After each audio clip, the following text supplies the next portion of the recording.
people are ordering the meat version, I'm sort of paying from my pocket because I'm buying very expensive chicken. Overnight, if Hyderabad has doubled their competition. Double the competition in like my business Yes, line? yes. I have no idea what I would do. How many times you'll go for a movie? How many times you'll go for an exhibition? How many times you go for a circus? Secondary retention. The people is coming third time, fourth time, fifth time. Then the product is an hero. The brand is gonna be hero. I only have had 2 customers out of the 800 plus that have dined with me who said, no biryani, no biryani. Really? 2 out of 800 is a very, very respectable ratio.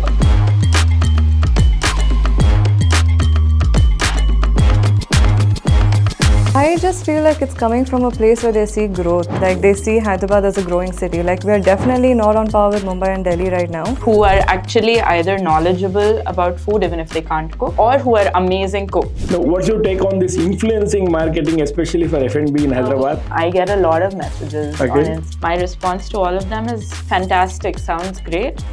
I think that there are some influencers that do a brilliant job at what they do.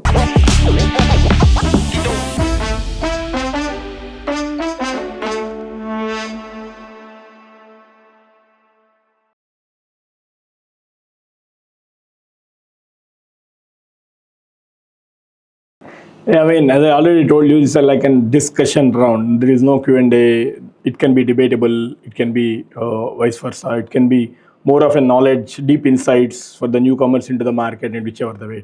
You come from supper clubs background, it's a new innovations in the market. You come from baking background, right, Nisha? Here, I mean, being an woman entrepreneur, the first thing you call yourself as entrepreneur or businesswoman? Just I want to know. Well, I guess it's the phase of like where you've reached in your business. I mean, everyone starts out as an entrepreneur. Yeah. And like obviously we are women and like we are women entrepreneurs. So I mean, I'm proud to say it. But then as you are able to grow your business and as you're able to like achieve, you know, different goals that you've set in mind, that, you know, it comes to a point where it's sustainable, then I guess you could say you're a woman businesswoman. Yeah. Okay. Yeah, because I consider entrepreneurship it's about scaling. You're not more into the scaling, you're into the passion driven as well as the satisfaction, your tenderness of not to scale, I think, as I seen. You're in the industry from past 5-6 years, right? Well, I mean, I started about 3.5 years ago, and like over the 3.5 years, I've scaled for sure. So, I mean, while there is passion, there is also scaling that is happening. And like even in the future, when I plan to, I don't know if I want to expand to multiple outlets. Rather, I want to do a combination of experience, but also like a one-stop shop. But I'm more inclined to scale up my product line. Like, you know, what it would be like to do multiple cookies and packaged products, you know, from my bakery or like through other B2B businesses and all of that as well. So I wouldn't scale from like a restaurant standpoint, but rather more from a product standpoint, because I feel that with the skill and passion that I have, that's a stronger path for me to pursue down the line. I mean, as I want to know how many SKUs you deal with as of now. I have The rough number. at least 100 plus for sure. Is it? Yeah. It's all into the baking and innovation, the cookie. Everything's baking based. Yeah, but like over the B2B that I supply to and to direct consumer, we have almost over 80 to 100 products.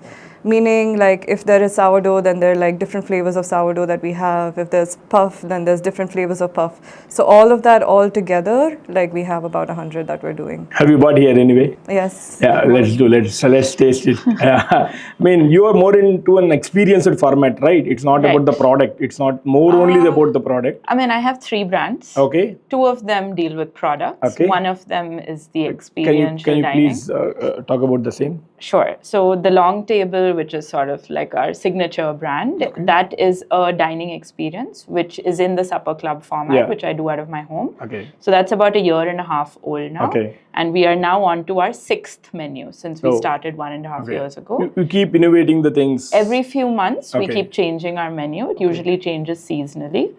We launched 1.5 years ago with our mango menu, which utilized mangoes from our own farm.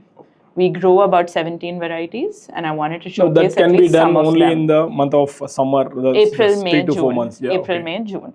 So that's when we launched last year. The entire menu will be surrounding, depending 9 on this. courses with different types of mangoes. Okay. All kacha mango, Yeah, ripened totapuri, version. many types of ripe mango. So Any that kind of other thing. 2 brands? The next brand is called Territora. Okay. So that started off as a salad brand. Our idea was to challenge the notion that salads are boring. So we follow the salad of the day format, where every single day it's a different salad, because most of our customers order every day. And for them not to feel palate fatigue, we innovate on the flavors, carbs, the dressing every single day. And every day it's a balanced bowl which has protein in it as well as all your other macros. We then expanded that to include kombuchas that we source from another woman entrepreneur. And we also started a line of condiments that we produce for these salads. And we've most recently ventured into soups. So we have a salad of the day, a soup of the day, and then a line of condiments and a line of kombucha that we sell in a cloud kitchen format every day through Territora. The true long journey then. It's multiple cuisines, a fusion of varieties, fusion of, seasons. Yep. So multiple, I think. And then our third brand, which is still sort of in a soft launch phase, is called Legally Delicious, which focuses on very comfort desserts. So right now we only have 2 SKUs. Okay. And we're going to expand that really slowly, because whatever we do, we just want to give it our all. But it's going to just be like ultimate comfort food dessert is the idea. Okay. Oh, the question for both of you: Have any people undermined your capability or ability to do a business, being a woman? To be honest, even if people did, I don't think I listened to them. I just feel like 100 people have 100 different opinions, and you have people that will back you up and support you. And for me, I felt it's better to spend my time focusing on people who are able to see my vision and support me through it, rather than like giving energy to people who don't believe in what I'm doing or don't see the future of it. So when people ask me that question, I never really have an answer, because it's like I just don't pay attention to that, because I know best what is my goal and what I want to achieve, and I'm very focused on that path and trying to achieve it. But that doesn't mean to say that I don't take feedback or criticism. Like, there's a fine balance between what criticism you filter out and what criticism is actually beneficial to you. I don't. Yes, that's a wonderful insight for any woman who is looking to enter the entrepreneurship or business or baking or any kind of a version they like to come.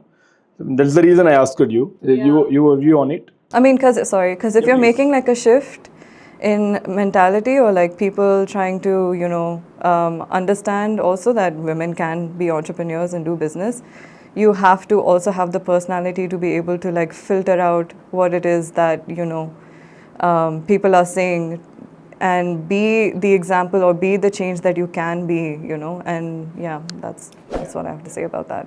So it's the same you are. So the thing is, I happen to be a daughter of a woman entrepreneur also. So the whole, sort of challenge of entering this field wasn't so much because I'd seen my mom do it for decades. Some 50% hustle was started, I think. Her field, of course, very different from mine. But so that mental hurdle wasn't really an issue for me. What I did face after starting my business was a lot of resistance from some like vendors and stuff, or, just men who treat you differently when you were trying to source your product or whatever from them. This is an issue I had multiple times.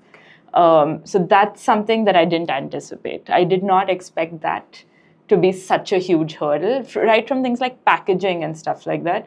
The way people will take you for a ride, they will take advantage of you, they will try to scam you, is something that, really put me off. After a while, I started getting my employees to deal with these vendors, because then it's a man talking to them. No, actually, my father used to say, if you want to, whether it may be a man or woman, you need to entertain them more about your mindset. You should have the fox mentality. You should doubt everyone as well as you should believe everyone. It's your common sense to treat who are they are, what they might suggest you, or how you handle the same so-called inputs or suggestions or insights. I truly travel with the same mindset from past. I mean, I've been in this entrepreneurship for more than 12 plus years. I started from the tier 2 town. Yeah, nice. I'm completely new to the tier 1 segment, and I started franchising more than some 12 plus years ago. At that point of time, there is no much of an internet. Yeah. Oh, wow. So I sense of all these inabilities and problem solving attitudes. I mean, that is the reason I want to question the same thing, because in this men centric community, in some perspective it might be a women centric communities, which I want to take your opinions all together. It's the reason I have punched out this question. And I mean, here you deal with then baking stuff. It's not about more about the scaling; it's about the perfection, as I understood. Right. You are more into an what you call this experience format. Since you are considering yourself as a premium, what's the reason for not scaling? To be open in 2 to 3 lines. I mean, so for me, scaling my dining experience, it's not really possible Yeah. because I'm like really crucial to that whole experience, Okay. and I can't be in multiple places at yeah, once. I am hoping to eventually scale the size, because right now we cater to 10 people at a time. I'm hoping to increase that to 30, 35. Okay. But beyond that, it takes away that whole intimate dining aspect of it. No, my point is, I mean, with scaling, Yeah. your premiumness, that quality consistency might gonna miss. That's the challenging task which is there in your mind, or how it is. Definitely, if you scale too quickly, Okay. you will dilute your quality, Okay, right? of Because course. it's Yes, not possible. yes. So that's why any scaling that I think even she does, it's very considered and slow, right? I've gotten a lot of advice saying, oh, if you want to make money, you just have to open multiple outlets, multiple branches. But it doesn't make sense. Like the math is not mathing. Then you lose your quality, your brand value by just mushrooming in too many places too quickly. And I've seen that happen in front of my eyes with so many other brands that I consciously am avoiding that mistake. What's Yeah, about? I mean, it's similar to her point. Like, there's so many people that are like, why don't you open a new branch and all of this and that, because they want access to it. And like, sometimes I think, yeah, it would be nice to open another branch, but I also know why I have customers and why they are loyal to, my business is also because I'm delivering that consistency and quality. And as you scale, there's more stress that comes with it, and there are more problems that come with it. And there is only so much you can handle over a period of time. Like, if it's going to take me 5 years to open up another branch, that's okay with me. As long as I'm delivering my quality, I'm maintaining my consistency, and I'm giving customers what they're paying for. And I feel like that's a very big thing that needs to happen in India, where you're having value for money. Like, I mean, with what you're buying, it should match the price that you're paying for it. If people are going to pay 320 rupees for my sourdough bread, it has to be a well-fermented sourdough bread that they can use at home. And yeah, I mean, I just feel like there's a lot of value in also just being one shop where you're doing more product, but everything is under your wing, and you're able to monitor how the production is being done. And it also comes down to how much you're going to pressure your staff, right? Like, there's only so much that they can handle and they can do. And like, the more people you hire, it changes the team dynamics every single time. And those dynamics have to be recreated in a way, especially for baking, where everything is so precise and everything is to the T. Like, even if you mess up salt in one batch, you lose that whole batch. So yeah, when people talk about scaling, I think, there are so many things that they don't understand when you actually run a business and see these things on a minute scale. And since I'm a very active owner, where I'm actually going to my bakery every day and working with my team and baking with them, there are so many things that I can see that like need improvement, that need change, but it's easier for me to control that on a smaller scale, and instead of like having multiple branches to worry about, and like how I'm going to deliver this on time. And freshness is also a very big thing for sure. So I know that I've understood, even through conversations with my customers, what they're looking for and why they come back. And listening to that feedback and understanding that is so valuable, rather than trying to look at the numbers and being, how can I make 10x by next year? It's really not about that. And I mean, one brand that like I've always been in admiration of is Nilofer. Like for the longest time, they just had only one place in Lakdi Kapoor, and it's only very much after many years that they've opened up other branches and scaled to the degree that they have. But having that one branch and building that name all around Hyderabad has brought so much value to them, and that's something, that I really take admiration from. But I mean, as of I know, you're more into B2B as well, right? Right. So when we started the business, we were 100% B2B. Before that, I was home baking. So, when home baking only worked to a point where, okay, I need to move out of my apartment because I cannot keep baking bread and like cookies and all of that from here. And like, when there were like cafes around Hyderabad that were tasting my product and they're like, is this something that you can give us? Because it was good quality bread. And, it was a moment where I was like, either I take these opportunities now or like, I never wanted to start. When I started, I think I was 27. I thought I'd start in my 30s.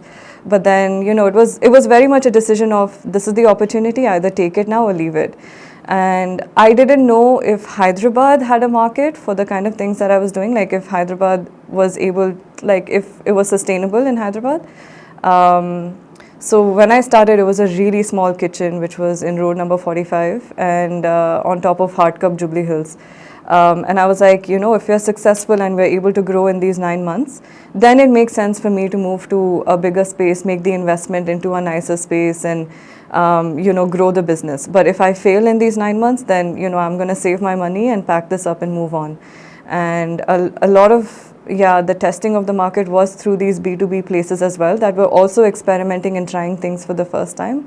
And that's how it started. So it was 100% B2B. And then when I realized that there is a market and like there are people who are enjoying this kind of product, when I made the shift when I scaled up to my current bakery, which is in Gachibowli, that's when I started focusing a little more on B2C. And still very much not going into the service line, but rather product focused. And so that's why we just did limited seating where people could actually see and experience the real smells of like what a bakery is and like, the fresh products coming out of the oven. Because I don't think Hyderabad has seen something to that degree where it was so in their face as much as, a lot of the people who came to the bakery to see it. And I think it was only last year that we started focusing on B2C, and now my division of revenue is 60% B2B and 40% B2C. Ideally, I would like it to be 50-50, but maybe we'll get there. No, in that scenario, as of my experience talks about, you have the capacity to deliver the good quantity of products, yes, considering the B2B. Yeah. Means you don't want to tamper that experience or format, expanding the B2C then? As in? You can produce the huge quantity of, whatever the produce you are making. Yeah. But you are not entertaining more into the B2C. You are more focused on the B2B. B2B has really helped me sustain. I would say that. Like when I started 100%, it was like, I know this much money will come in per month. This is how much I need to order in raw material. And this is how much I need to deliver to customers. That, I think the first 1.5 years was immense B2B. Like that was majority of the B2B that we did. And I wasn't really doing much B2C then. And that taught me a lot. It taught me a lot about the difference between doing just a 10 sourdough batch to like a 50 sourdough batch. There is a difference and you have to grow with it. I want to also grow B2C because I feel like in Hyderabad, especially in the last 3 to 4 years, there are people who are traveled, there are people who are aware of these kind of products, and there are people who value quality. Like, there's a difference between a 25 rupee egg puff and, our 100 rupee egg puff. And it's also because we're actually doing proper pastry where it's like butter and like proper French pastry where we're using butter in it. So there is also a lot of value in B2C because our margins are definitely higher when it's B2C, and that's also money that's able to help us scale and grow and keep continuing what we're doing. So yeah, I don't know if that answered your question. Yeah, I know. I completely understood the picture. Is there any uncomfortable truth from Hyderabad which got surprised you? adding the customers, market, product research, innovation. How candid can we be? Go ahead. I Be think open, be open. Nothing for to worry me, about. I feel like I didn't know if people would take to sourdough, and sourdough is my passion. I live by sourdough. I can do 100 loaves a day, and I can show up every day and do it. What surprised me was how much that grew. I didn't think it would grow that much because, you know, Hyderabad is like milk bread and like, you know, soft bread and all of that. And I mean, it's understandable because this is what's been in Hyderabad for years and years and years. So introducing something like a European bread which has a hard crust to many people was like, why is it so hard? And you know, there's an education that came with it, but Hyderabad was very receiving of it. Like, I was very surprised by that, and I'm actually very proud of my city because I grew up here, and it's nice to see a city growing and being a part of that growth and knowing that like you've been a part of bringing that change into a city like that. Yeah, so I don't think that's an uncomfortable truth. It was uncomfortable in the beginning when people didn't understand it, but it surprised me that there was a warm welcoming to it and there was growth there. But I'm sure for an experience base it's different. No, I have a similar, like, lovely surprise that Hyderabad gave me, which was when I first moved here 3.5 years ago. I moved from a city with a much better established F&B situation, right? Like the kind of innovation you see in Delhi and the kind of market you have in Delhi is very different from Hyderabad. And I knew that when I moved here. But I worked as a consultant for about a year at different places to understand the market better. And my impression of the market when I was working as a consultant at these different places was very different from how Hyderabad ended up treating me once I became an entrepreneur, in the sense that as a consultant, my takeaway was that, oh, people don't want to experiment. Oh, they're not enjoying, you know, innovation of flavors. They want to go back to what's familiar and comfortable to them. Was my experience working at these other places as a consultant. But when I started my own brand, and very unabashedly, my USP is that I don't do authentic food. I only do innovation. You're coming here to have my take on certain things. I'm going to force you to try ingredients you otherwise wouldn't have ordered on a menu. I'm going to push you to try a cuisine you might not have heard of or you might not be familiar with. So I was very sort of, you know, wary of the response I would get. But almost as soon as I started the long table, I got such a fantastic response. People were so open to it. People were so welcoming, were so, you know, embracing of this concept that I was very, you know, unsure about. So that was a really delightful surprise. Now for you're me. happy now. That part, very, very happy. I only have had 2 customers out of the 800 plus that have dined with me who said, no biryani. Really? 2 out of 800 is a very, very respectable ratio, sure. I would think. But on the flip side, since you said uncomfortable truth, what really took me by surprise about Hyderabadi customers, or maybe some Hyderabadi customers, not all of them to be fair, is some of them tend to have such a sense of entitlement. Oh yeah. I feel like we struggle with that too. Such an inordinate sense of entitlement, wherever it might come from. Since I'm an outsider to this city, I'm not familiar with the background of most of the people I deal with. They will name drop, they will say, I am relative of so-and-so, I go dine at so-and-so's house. I don't know any of these names, so it doesn't have the effect on me that they wanted to have. But that sense of entitlement that comes along with it, where they make all sorts of demands, or they, you know, insist on something which we don't offer, that we are not in a position to give them. It really took me by surprise. I wasn't expecting it, and I in Delhi have cooked for, you know, like Sonia Gandhi, granddaughter of Mahatma Gandhi, and all sorts of big people because of the brand I worked at in Delhi, which was, you know, we catered to the embassies and stuff like that. And I never got that sense of entitlement from any of these, you know, very highbrow people. They were all incredibly warm and down to earth. But here, suddenly, I was dealing with something I had never seen before. And again, I do want to say some people. Certainly not the majority of people, but those some people can do enough to sort of leave a sour taste in your mouth, where you're like, why? No, you both are making money out of it. Right. Right. Somewhat. At what point you both understood it's not a passion driven, it's a survival mode driven? At what point you both guys understood? If you are making money, for sure, being an entrepreneur, understood that at some point you will be getting into that thought process. So home baking was pure passion driven. I was like, there's no stress, nothing. I just have to do my sourdough, I just have to do my cookies, deliver these orders, and it's done.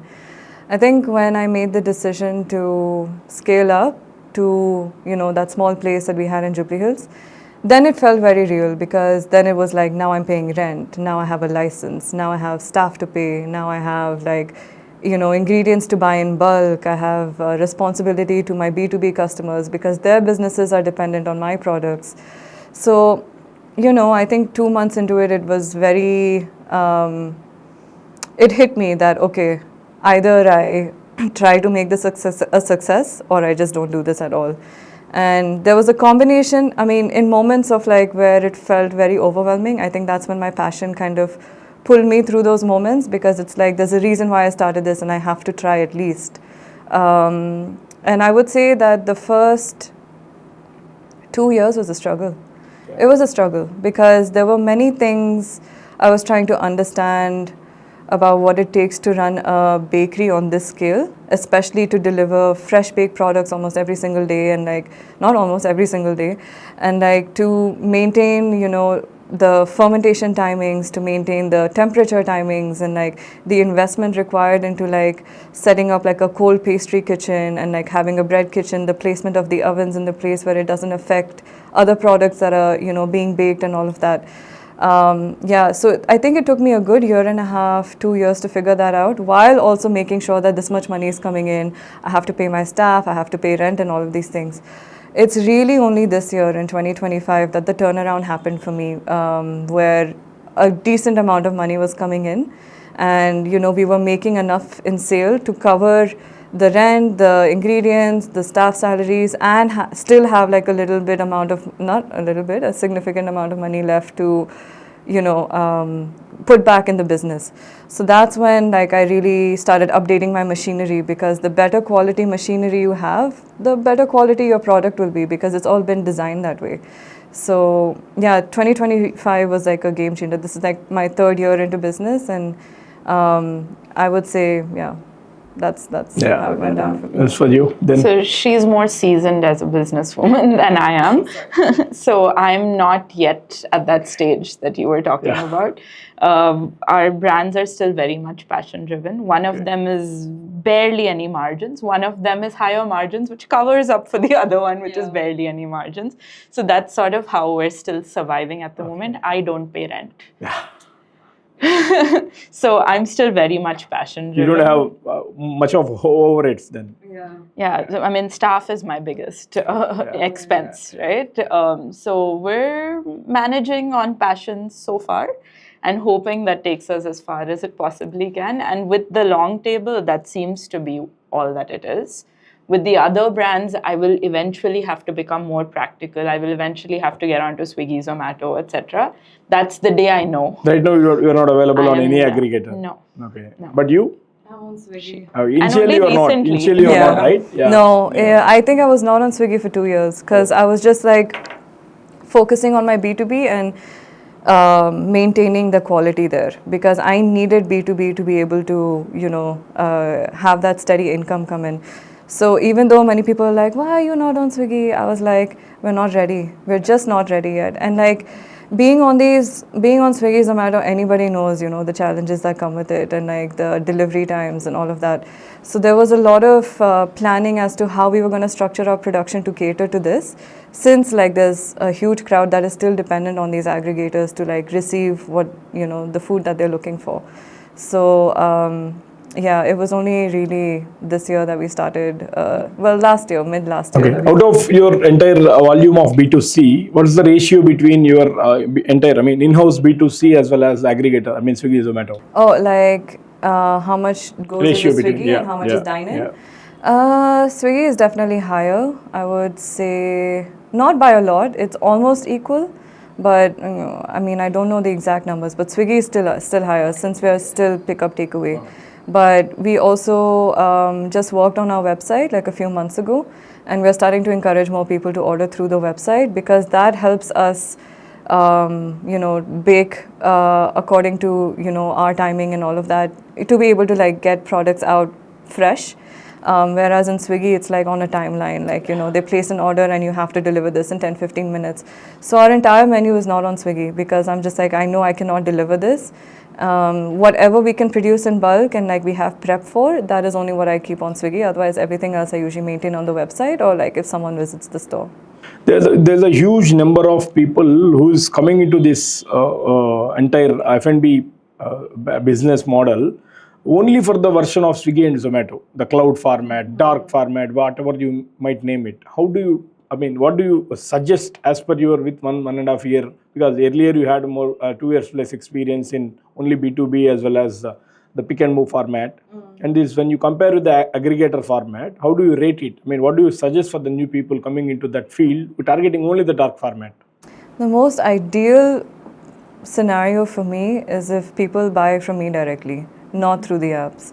Because, I don't know, like, it's difficult. Swiggy and, I'm not on Zomato, so I can't speak for it, but being on Swiggy is kind of challenging in a lot of ways because there is a certain pressure that comes with it. And maybe for restaurants that have to cook hot food and deliver it in like 15-20 minutes, that's okay. But when it comes to a bakery product, like it's different because, baking takes longer and it's more precise and,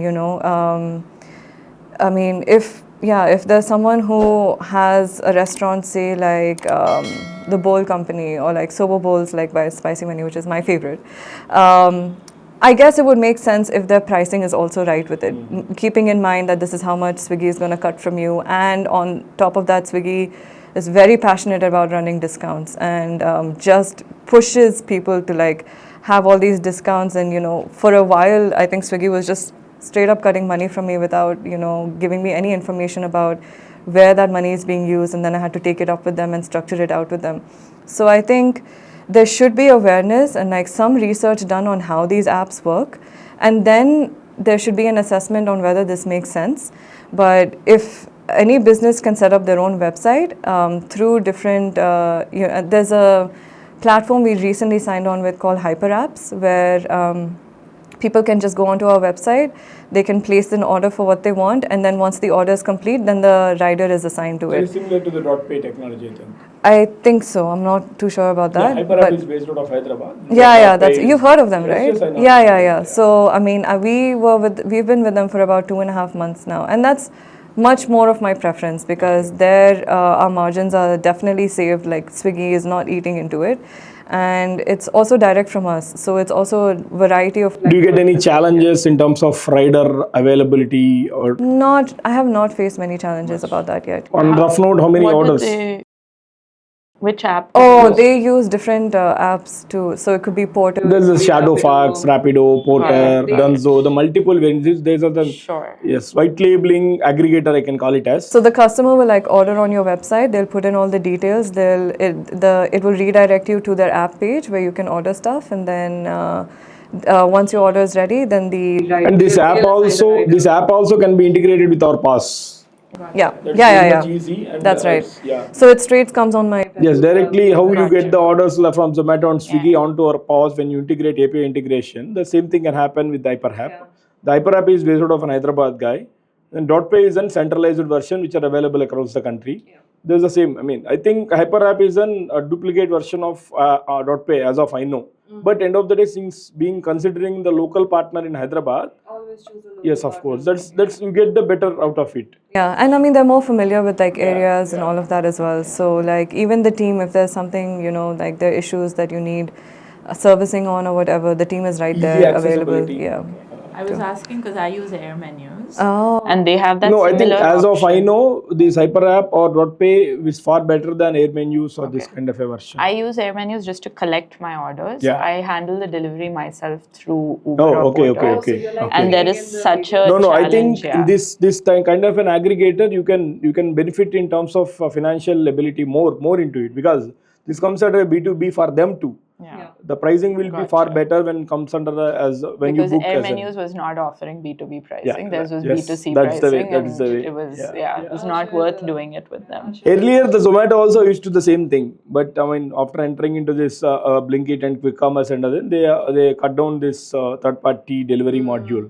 Earlier, it was there with them too. I mean, in general, being a mid-sized entrepreneur or the large-sized entrepreneur, the people might think about the small format, the premium format model. They'll be talking it as romanticizing this entire module. You will get the better margins. You will get the better play over the game with no wastage. Is kind of an thought process. What's the ugliest truth which nobody knows about your model, being the small model, where you have your own pros and cons regarding the scaling and expansion module? What is the bitter truths the people should know about your model as well? Do you want to go? I mean, it is true that at least in our model, there is literally no wastage because we produce every single thing to order. Okay. So that's the really Then nice it's true side. then, what the people That is the really nice Yeah, side of okay. it. But there's a lot of other challenges that come with it, starting with the fact that because we are small scale, we don't get wholesale or B2B rates on a lot of things simply because we don't hit those kind of volumes, right? That's our biggest challenge, and people don't understand that that affects our pricing. Food cost hikes then. Yes. Okay. Food cost, packaging, delivery, everything gets more expensive simply because we're not hitting those kind of volumes. And we don't want to hit those kind of volumes because then it'll sort of compromise our quality. So if people want good quality stuff that we are putting out, they need to be okay with the fact that we are paying more for our ingredients and therefore you have to pay more for our product. So that's such a catch-22 situation that not everybody understands. It's a loop altogether then. Yeah, like once you get stuck in it, the only way out, I guess, is just drastically scaling up, which would then potentially dilute the quality. The module. Yeah. So what's your take on it? I think you have the volume as well. Considering Yeah, the B2B. that's right. Yeah. So definitely, so there will be wastage, definitely, but our wastage is very controlled because a lot, like for our B2C side of it, we have a fair idea ki this is how much it's gonna This sell comes in a with an day. experience. And like at the most of the day, if like 1 or 2 puffs don't sell, that's okay. Like either we eat them or we take them home. So wastage is like really less that way for us. Like we don't struggle as much as other restaurants or would have as much wastage. We don't really struggle with that. I think for me to retain, I think having the right staff is difficult. Touchwood, I've had my staff stay with me for the entire time that I've run this, from the times that from when they've joined to up until now. Some people have come and gone, but the core team has really been and stuck around with me. And I attribute a lot of that to the fact that it's not as toxic a work environment as it is in many kitchens. And I think the reason why so many kitchens or restaurants have people just leaving just like this is either because it's a very competitive market, and if someone can offer you even 5,000 more or 2,000 more, they will just leave in a heartbeat. But to be able to stay in a place where you're respected and you're valued and your work is valued and you feel like you're adding meaning and all of that is very hard to find. And one thing that's made a difference, I think, for me, is understanding that, because I've also worked in cafes and I've seen how they operate, and then I'm like, okay, I know that this is not something I want to repeat with my team and my staff. And there's like a lot of conversation that is also had with them, where there's understanding about how communication can be better or how organization can be better, so that the actions of just one person isn't really affecting someone in a negative manner. So staff retention is a struggle, but if you're able to create a work environment where there is mutual respect, understanding, and even as an owner, you're not like above them. It's like very much candid and like, yeah, it's like a team. Yeah, we are figuring this out together. These are the struggles that we are having. How can we work, as a team to build this?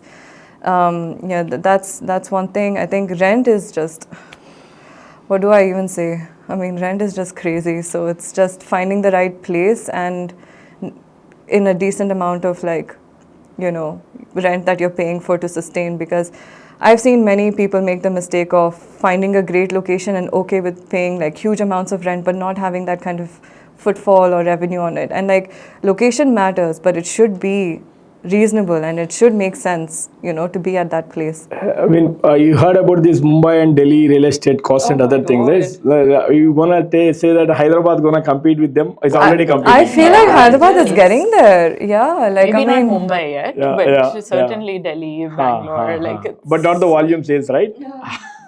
I know. But it has to be furthermore better as part of right? Yeah, but I think like places like Financial District, Kokapet will really be on par with like really expensive places as Delhi. That depends upon the product again. Yeah. Because the people who sitting there, we should satisfy them too, Right. but not with all kind of an cuisine, but not with all kinds of an regular food range of products. They should what kind of a cuisine we're dealing with, what kind of a product category we're dealing with, we should excite them. Yeah. Most of the people is taking the wrong path, considering the financial district will have the better yield, the Kokapet will have the better business. That's not true as of I know. That depends upon the product again. Yeah. If you gonna sell the same cutting chai on the road, it will not make sense. If you can add the value to their spending capacity, that might add some value as of I know, because I deal with an tier 1, tier 2, and in Hyderabad as well I deal with more than 6 outlets. Another 3 outlets is coming up. I can see the enormous difference in terms of revenue number on the store level. We make very huge number in terms of 1000 SFT store format, which I didn't even imagine that kind of a revenue rate which I can see in terms of ice cream. And having the very huge format size store, roughly 2500, 2000 SFT store, is not even matching the 50% of the sale which I'm getting here. Exactly. Yeah, the people should understand that. I think it's also dependent on like where the crowd is. Like a Jubilee Hills crowd is very different from like a Kokapet crowd. Yes. It's also very different from like a Film Nagar crowd. So yeah, unless you're like a brand that has a name and people are aware of it, then it would make sense to have the confidence to take something like on a main road and pay such high rent for it, knowing that we are an established brand, we know that we're going to get this amount of customers and we can deliver this and this is the revenue that's going to come from it. But as a brand that's just starting out and you just want visibility on a main road, it doesn't make sense, because how are you going to sustain? You can't just be there 6 months and hope for the best. You kind of have to think and strategize for at least a year and a half, 2 years of like what's reasonable from your end and be realistic about how much sale you're going to get and not depend and pump everything into marketing and hope for the best. Like that's just Nisha, my personal question, being an entrepreneur in the ice cream industry, there are the migrant brands coming to the India. They're choosing Hyderabad as a first, as a Pal Bakery, you say, or what do you call this, Magnolia, or the regional migrant call it as a Theobroma or Labanel, this kind of a brands. Why they are choosing Hyderabad as their initial try, other than Mumbai or Delhi? What's your take on it? So I think Labanel is Hyderabad based. Yeah, Labanel started in Hyderabad. Yes. I mean, So mad respect to Labanel. Like those guys are like, they came in at a good time. Like I think they started the fine baking scene in Hyderabad. No, frankly speaking, I don't know Labanel is from Hyderabad. I'm just stating. Okay. Labanel, Consu are two The Consu, very Churoldo, these are the successful I know Hyderabad completely. based. But I mean, what do you consider regarding the Theobroma or Pal Bakery or this Magnolia, these kind of a brands then? Well, I think there's definitely seeing potential in like Hyderabad's growth as a city, because I think also just the fact that so many people from all parts of the country are coming in for work and like they are getting good paying jobs in the IT sector especially. No, but in terms of evaluation, any entrepreneur or any brand will consider about the spending capacity, the volume crowd in the city, and the spending. I mean, what kind of a volume or migrant crowds is there in the city? When you compare with any other tier 1 city in terms of North Indian and South India's tier 1 cities, but Hyderabad is not. That's not progressive as I see. Eventually, when compared with the South India, right now in terms of real estate factors and other factors, but not in terms of baking or F&B backgrounds, because they are very huge players, bigger players in Delhi and Mumbai, and there is not much of knowledge has to be given to the players who is sitting there. But why these migrant players who is coming from very long countries kind of a way, why they are choosing the Hyderabad? Just I want to understand, do you have any call or do you have any expertise out of why they are choosing Hyderabad? I just feel like it's coming from a place where they see growth. Like they see Hyderabad as a growing city. Like we're definitely not on par with Mumbai and Delhi right now. Yeah. But I think like we were definitely like from 5 years ago to now, it's still grown a lot. And I think 5 years later also there will be a crowd that can appreciate this kind of baking or like this kind of like cuisine or like even the experiences that you do. There is a growing crowd for it, Yes, and yes, which I is why, completely agree. yeah, I think they're able to see that and to be some of the first players in that game, like in the beginning, and there's a lot of value in that. Like timing matters a lot. So, in my opinion, that's what I think. That probably they are choosing that because they want to be the first few setting up establishments. Are they making good So- volumes, as you know? I have no idea. Yeah. I mean, I know Magnolia does well Okay. here. So Magnolia opened its second outlet in India in Hyderabad. Okay, first First outlet was Bangalore. Oh, okay. And Paul has been in Delhi for many, many years. Oh, is it? And then it came, yeah, because Uh-huh. I Yes, worked yes, you are at from Paul's there, right? competitor. Yeah. Oh, So okay. that's why I knew. So I know that there they did insane volumes in Delhi. In Delhi. I don't know if they chose to open somewhere else before Hyderabad, that I'm not sure of. But with Magnolia, I suspect that the reason that they started with Bangalore and then Hyderabad, and they've just opened in Gurgaon a month ago, and I'm seeing huge lines of people. The way when Starbucks came 15 years ago, people would line up to enter Magnolia. Those are the kinds of images you see in Delhi right now, which makes Hyderabadis laugh because we are used to it now. But I think potentially they saw the gap in the market. Oh. There's certainly, because ours is a more nascent F&B market. The same impact or the same, the entry level innovation, the variety, the crowd pulling factor will be continued after the first year as well? For like places like Magnolia and Yes. stuff? I mean, I don't know actually. I see this city definitely thrives on the novelty factor. Yeah. Everybody in Hyderabad is constantly talking about what is new, what has opened this weekend. You know, let's go to the latest No, place. that's That what my is- point. After that the is 1 year, what's the certainly- call? Yeah, that is certainly the trajectory I have seen of this city. So again, I have not been to Paul here. I have been to Magnolia many times. They seem to be doing very well all the Okay, time. okay. But I don't think it's possible for them to possibly sustain the, you know, the craze, the excitement that was there. Because I come in from those the tier initial- 2. I mean, usually the people mindset will be what would be the how many times you'll go for a movie, the same movie. How many times you'll go for an exhibition? How many times you go for a circus? The secondary retention, the people is coming third time, fourth time, fifth time. Then the product is a hero. The brand is gonna be hero. I believe in that. If you can pulling the people again and again, then the success rate is really there. If you can going for an one-time advantage just to look about how the brand is different from the existing ones, whether if you cannot create that impact to pull the audience from the second time or third time, then you're done. As of I know. 100%. Yeah. That's completely what I think of as well for F&B, which is why I'm very proud of the fact that for my brands, I have been able to retain customers. Yeah. Partly because for the long table, since we change our menus every few months, we have people who have attended every single menu we've ever done, plus pop-ups. So we've had people come and dine with me 13, 14 times in the 1.5 years I've been open. No, but your format it works. But Yes. being the bigger brands within at least some 8 to Agreed. 10 stores, Yeah. all the stores will So not be open in the they same month have or the to- bunch of months. They have to sustain on quality. Huh. What I've seen, so not so much with the outside brands coming to Hyderabad, but with our Hyderabad grown brands, what I often see is they focus so much on the initial wow factor. Okay. So whether it's the innovation of the menu, the size of the place, the decor, the crores spent on, you know, doing up the place, is what brings people into the door the first time. Yeah.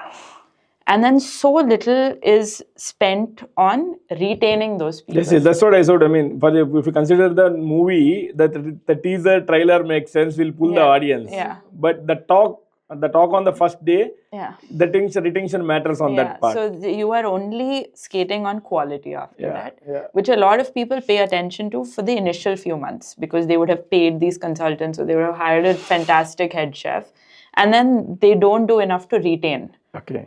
Right? Yeah. Is often. Again, yes, I'm just yes. generalizing. This is not to say that every single brand in Hyderabad does that, but very often they lose focus on maintaining quality after a point.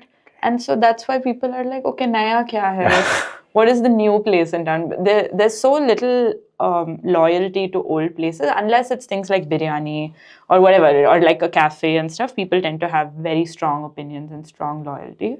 But in terms of other cuisines or any innovative places, very often the thought is, what's new?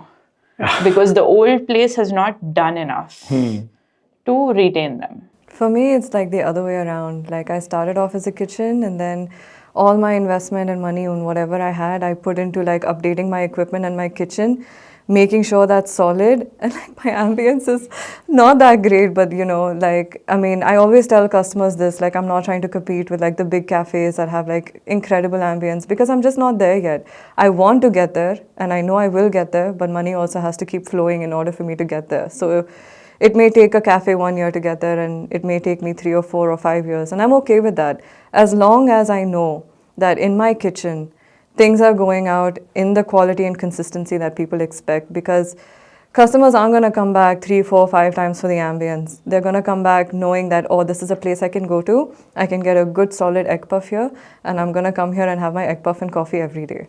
So, that's, yeah. So I completely like get what you're saying with that, yeah. Yeah, I think both of us have sort of focused Yeah. on The kitchen and the consistency and quality there, because that really is like your business.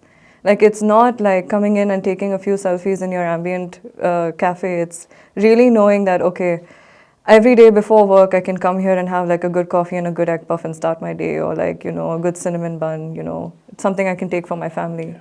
Now, what's your take on this influencing marketing, especially for F&B in Hyderabad? Please, I just don't want that. I for my don't business. entertain it. Yeah. I get a lot of messages on Okay. Instagram saying, hey, I'd love to come review your place.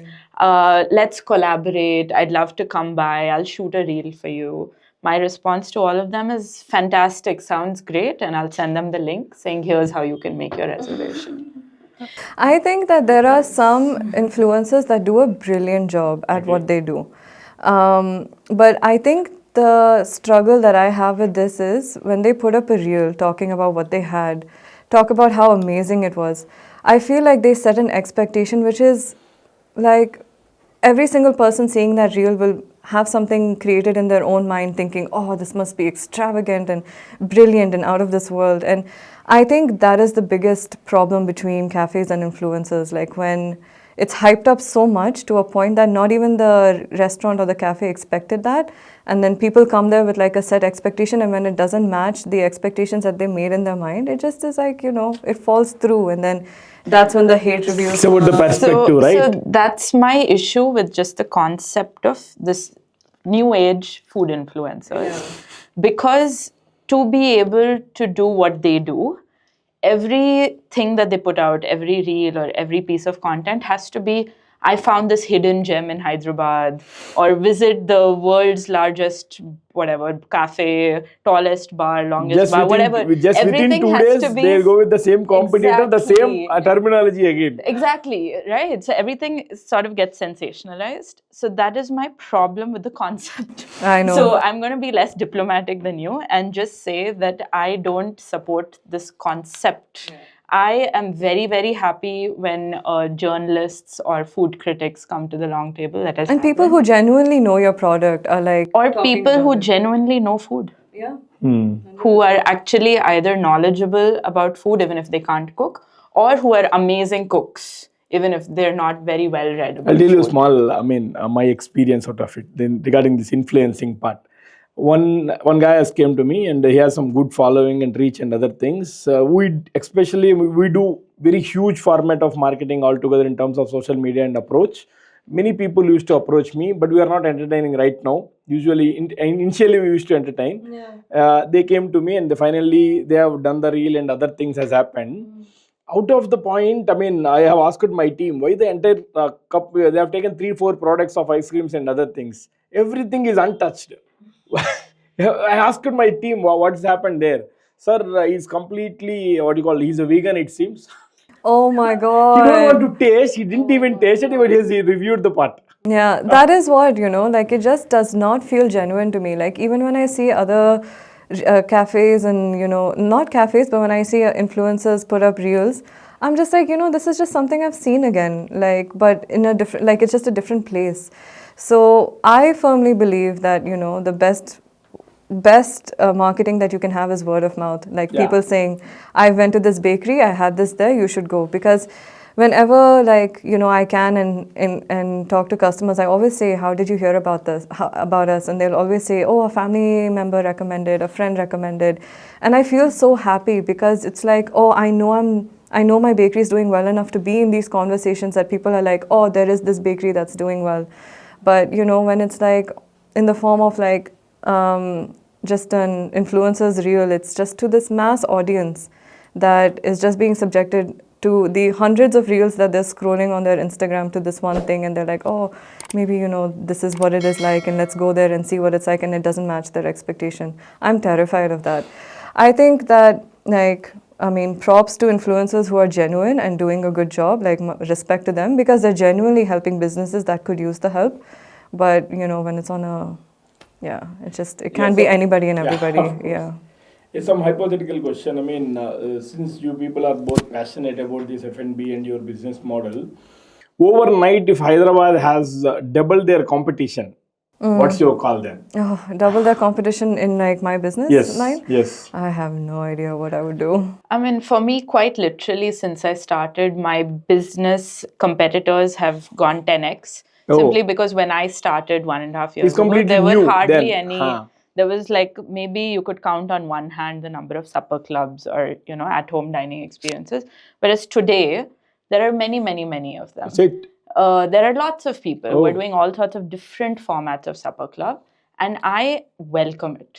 Wow. I am very happy that there are more supper clubs in Hyderabad, because that means there is innovation. Yeah, of that course. Means Your model is new, completely untouched, right? I think that's a fair idea. But our model is completely far ahead in terms of competition, already into the market, right? Yeah. Sure. Yeah. So I guess my perspective on this is different. I welcome the competition because this is touching upon a previous point you made about how both of us have in our own ways helped grow the market here, or helped make people realize that there's a better quality, a better standard of food or breads or bakery items available. So for that reason, I welcome the supper clubs, saying let's push Hyderabadis to have more open taste in food, be more innovative, be more willing to get out of their comfort zone. So that's what these supper clubs are actually doing. I got the point. Fantastic. I'm thrilled. Yeah. That is the reason I've positioned my brand. I've made up my brand as an India's first and only organic ice cream brand. All ice cream brands might be a competition, but there is no other organic ice cream brand in the country. It adds value altogether. Right. Yeah. And at part of some 40, 35 years back, the naturals is a new trending option in the market. Now organic is a new science in the segment again. Yeah. Let's continue discussion along with some good food. Yes. There's some from mine, some from Nisha and other things. Let's deep insights about the food. Generally, we talk about the macros about the food, right? Let's talk about the macros about our financial possibilities and business models. Right. Yeah, each and every people talks about the COG pricing. The people usually feel that F&B background has very huge margins, ultra-rich margins. No. They say, roughly your product costs not more than 10 to 20%. No, we are hiking the price altogether. And I used to get some complaints saying that you guys have very huge margins. Why don't you give roughly 50% of discounts? How can my product costs itself more than 50%. How can I even think about that way? What's your call on that? Can you break you about this macros about the food costing and other way? And then we talk about the burnouts. Right. Any entrepreneur will face. Yeah. You want to go? Sure. Okay, mine's a little complicated because again there are multiple brands. Please help us. Yeah. Sure. Let me start with Territora, which is a little more straightforward in the sense it's a product that is being sent out. Our margins are wafer thin because it is a salad. The ingredients of salad are surprisingly very expensive because we source hydroponic greens. We only use extra virgin olive oil of good quality, not adulterated oil. our chicken is sourced from a very expensive brand that refuses to do B2B. So I buy it at B2C prices because I'm so particular about the quality of the chicken going in. The paneer that I source for the salad, everything is so expensive that my margins are wafer thin. In fact, that business is not making money, and it's the other business that is subsidizing this business at the moment. So for me to sell my salads at 425 rupees for veg and 475 rupees for meat might be expensive for some people, but it is literally the least that I'm charging. And in fact, when people are ordering the meat version, I'm sort of paying from my pocket because I'm buying very expensive chicken. So for people to think that this is a business that has great margins it makes me laugh. Because at least for this particular product, there really are no margins. We recently launched soups, which thankfully have more margins on them than salads, simply because unfortunately, the primary ingredient in soup is water, just by volume, right? So while everything else that we're putting in our soups is very expensive, just because of the nature of soup, the water tends to take up most of the volume and therefore gives us a little bit of breathing room in terms of our ingredient cost. But otherwise, the magic formula in F&B tends to be that you keep your ingredient cost to 30 to 35% of what you're selling it at. We pay a lot for our packaging also because it's all very custom designed packaging and stuff like that. So considering all of that, I certainly don't sell my salads at 30 to 35% ingredient cost. It's more like 45, 50, 60% ingredient cost sometimes. But it is what it is. We are unable to push our prices beyond that. So we have made peace with it. With the long table, it's a very different situation because there we do have margins in terms of sheer ingredient cost.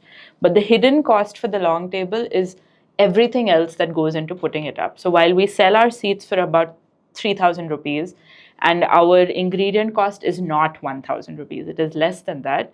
There is so much else that goes into it, into putting that experience together, that a lot of people don't understand or appreciate. We print all our menus on handmade paper, for example, right? Every single time you come in, there are custom name cards with your name and your dietary preferences on the table.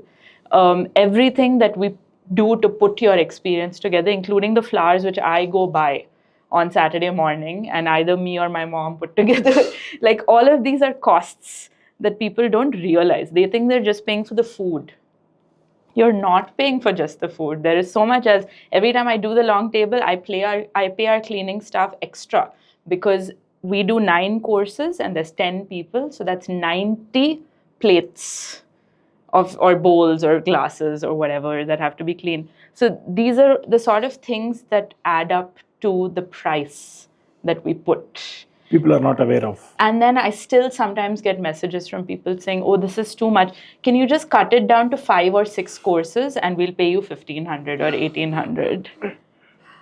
No, that's not how it works. And that's not how the menu was designed. It takes me a month and a half to create each menu because so much thought goes into the structuring of the menu, the play on flavors. I follow one very, very powerful, punchy, flavorful course by a more subtle, nuanced course so that you don't get palate fatigue. The portion sizes are so thoughtfully controlled to ensure that you feel full but not like bursting at the seams at the end of your 9-course meal. And for people to come and say, can you just reduce it to 5, 6 courses? It's not possible. So much nuance goes into the way that we price things. I really don't pay attention to what my competitors charge. In fact, an article was written about us a month ago where they even called us out as one of the cheaper supper clubs in Hyderabad. I don't know if that was a compliment or a criticism because that article also didn't position it as either. It just said they tend to be very expensive. This is one of the cheaper ones in Hyderabad. So I really don't pay attention to how my competitors are pricing it, but I'm just saying that this is what goes into the way that we price it. So, yeah. So I pay attention to what my competitors price because I have to. You are in the competitive field, right? Yes. Yeah, Please, Pragati, you can. Oh, please. sure. Yeah. This is Sitafal. Oh, lovely. This is Sitafal. This is Nutty Vanilla, which is guilt-free, sugar-free. The sugar which we use is organic stevia. Lovely. And again, not again the xylitol, sorbitol, sucralose, which are the cancer causing. We use organic stevia. Some flavors we use organic, monk fruit extracted sweeteners. Super. This is in chocolate chips. Lovely. I really like this. This cocoa was procured from again the same Tanuku in Andhra Pradesh. We use dark chocolate, Belgium dark chocolate. We procure cocoa from Puttur from Karnataka. This is nearby Chikmagalur. We have done good R&D, and we have a other flavor called chocolate fudge brownie kind of a variant. We use the fusion of this both the cocoa powder. We used to deal with the multiple. We don't use any branded cocoa powder to our products. Yeah. This is great. Yeah. Fantastic. So coming back to pricing, I mean, it's definitely a game changer for your business, and like having the right margins definitely will determine, whether you are sustainable or not. Since we are more yours is more service based, like the long table is more service based, so we don't really have those kind of costs since we're just mostly a pick up takeaway bakery. But I really underestimated how much packaging costs. Like packaging is huge. It's nightmare. It's not like earlier how we used to deal with. All the takeaways earlier used to be in that brown cover, that white cover, that's done. Now it is not that way. Plastic boxes. Yeah. Earlier used to be the plastic boxes or the pouches kind of a way. Yeah, and But as a it's business, completely format is different, positioning is different. If they are paying for 20 rupees for a product also, they are expecting something different way because the competitors is playing with the same approach, right? There's a funded startups who is working more towards their brand positioning and marketing reach, and being an bootstrapped, we need to at par with the same brands again. And the people is not aware of all this back end story. Yeah. And just to touch upon the thing that we said, see, this is an ice cream because of condensation. It's not possible to send this in paper. Yes, exactly. Right? But this is a dry product. Yeah. So people expect you to use the most sustainable option, which is fair. Yes. Right? But sometimes some challenges that I faced personally, when I send salad, I send it with dressing. Right? Sending dressing, especially extra virgin olive oil based dressing in paper, which is what I do, leads to all sorts of other issues where there is leakage or it just, damage, and when we started off, it was such a challenge because people don't want plastic. They get upset, right? Here, your excuse is condensation. There is no option. Yes, exactly. They have to live with it. With us, that isn't even, something that people would be okay with. So then they want it to be sustainable also, but then when there's issues like how the oil will seep through the paper, that's also an issue. So it's like, it's such a lose-lose situation so often with packaging because I don't think our technology has quite evolved. Yeah, and I think this is definitely like a challenge that recent businesses have had to face, like recent businesses in the last 5 to 10 years, because it does weigh on your mind how much plastic you are using, or it does, like, I mean, I can speak from personal experience, it does weigh on my mind like how much damage I could be doing to an environment, and like, is it worth it? And then you have the conversation with yourself about whether what you're doing and the impact and the consequences that it would have. So yeah, I think, packaging has always been a constant struggle for me to figure out, and especially if you want to get printed boxes done, there's like an MOQ for that, and like, then the question of where do I store all of this packaging? Do I have to buy a different unit to like, a warehouse unit where I have to like store all of this there? All of these kind of questions come up. So since we started off B2B, I mean, the first rule I made with my clients were that you bring your own boxes, and we'll put all the product, we will take care, we will like, assemble all the products that you have in those boxes. But instead of us like even just putting everything in cardboard boxes and all of that, it makes more sense to reuse a container that is long lasting, will last you a good 3-4 years, and like, just keep circulating in that. So when it came to B2B, that's how I solved my packaging problem. I'm like, to me, this makes more sense. You come with your own dabbas. I will make sure that everything is maintained. These dabbas are yours. You maintain them and keep them aside for the bakery.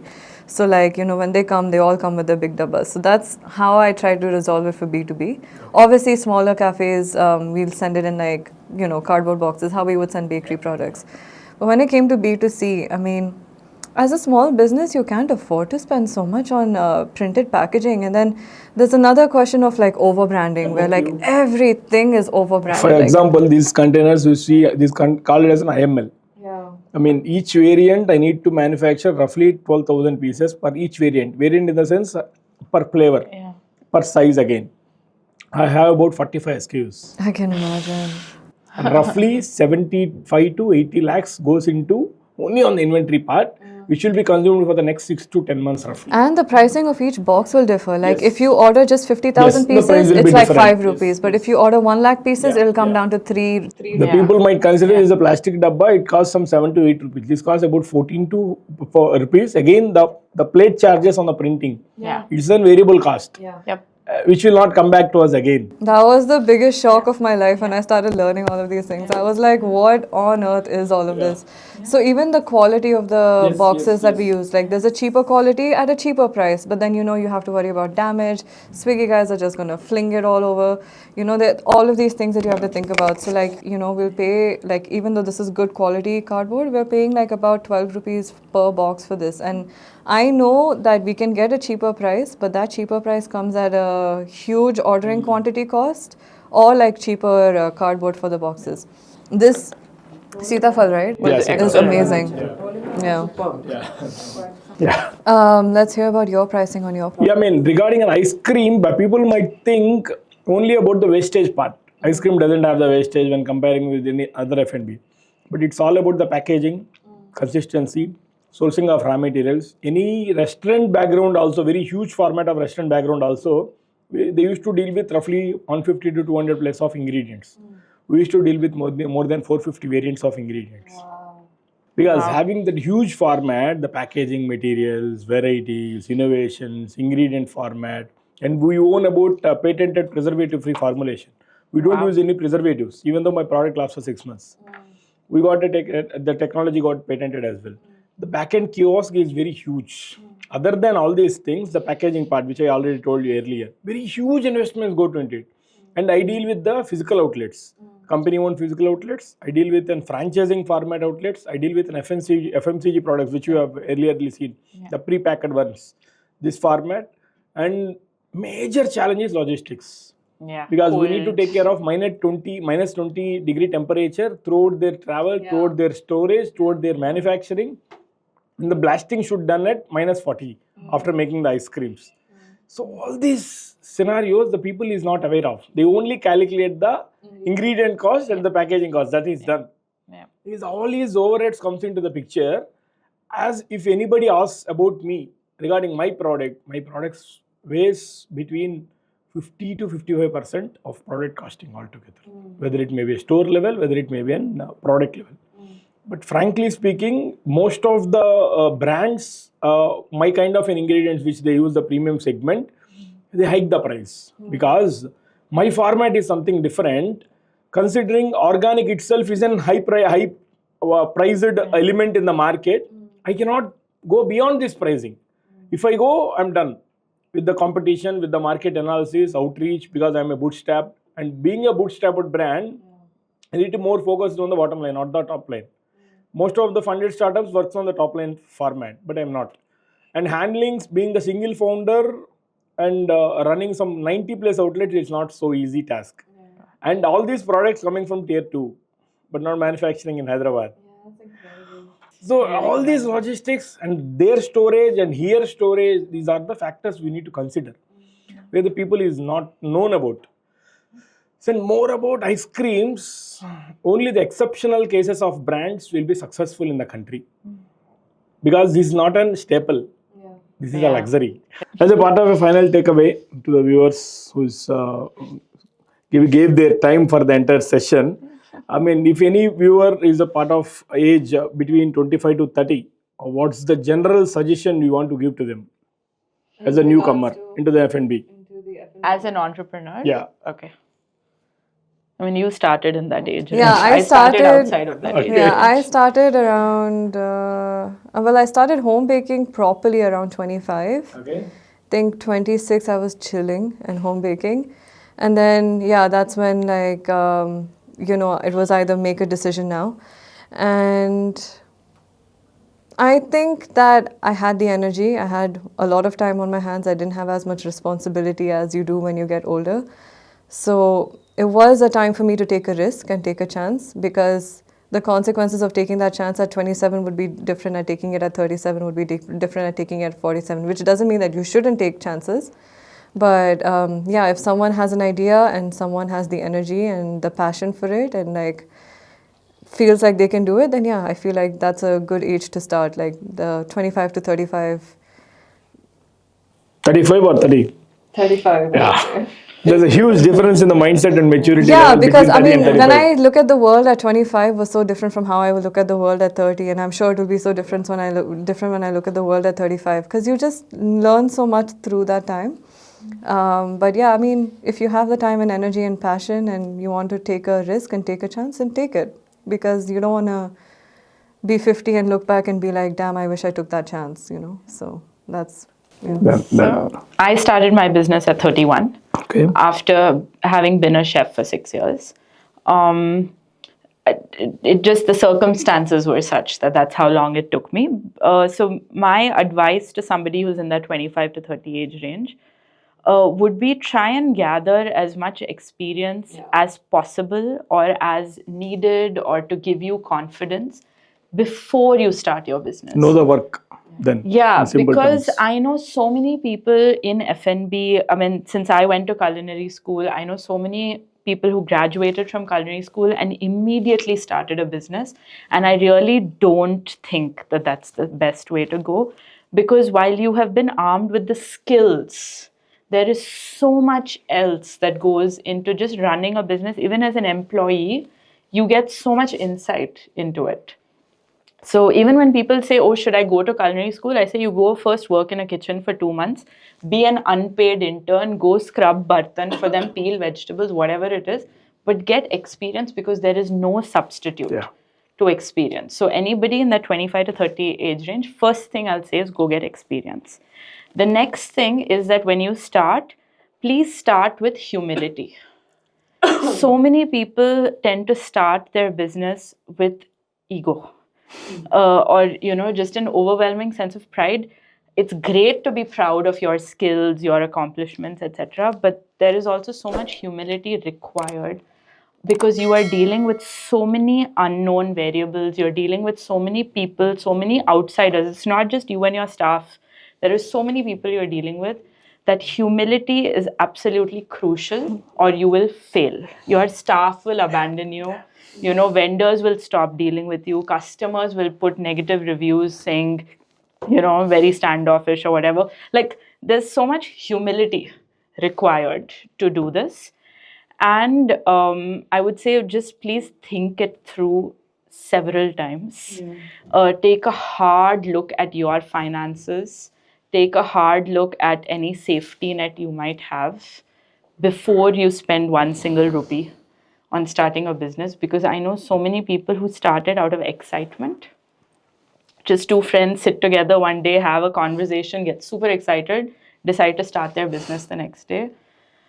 It's great. It's great to be fueled by excitement, but that'll only take you so far. Yeah, there is so much more that goes into it. Like I said earlier, please start by positioning your product. Think about that. Just because there are two of you who are excited to start something together doesn't mean you have to. Doesn't mean you should. Doesn't mean the market will value it, right? So please think about it 10 times. Talk to 20 people. Talk to people in the industry. Talk to people outside the industry. Talk to people who you think would be your target audience. Actually, that is exactly the route like I went down, because my parents. So I ran another business before this business, and that was when I was like 20 to 25. So that was a business that did not work out for my parents, and I had graduated in psychology, and I was no intent to go into F&B or any business, and my parents were like, if this is something that you're not interested, it was along a baking line, but it was product based, like millet cookies on a shelf like you get in Ratnadeep or Q-Mart or something. So I always think back now that running that for 5 years taught me so much about business. Like, that was my MBA degree. It was like I can learn and read as much in theory, but there is a whole new thing to experience when you have to practically run a business, like how you'll deal with vendors, with people, and all of that. So that was literally my MBA degree. And then before I understood what it was like to work in a bakery, I worked in a couple cafes, and I was like, oh my God, I know what I need to do now. Yeah, it's invaluable. Yes, good. I think you guys had a good time with this discussion. Yeah, The insights all certainly. together. It was a great time. Thank you so much Thank for you. having Thanks a Yeah, lot. thank you for Thanks a having lot. us, and thank you so much. Thanks a lot.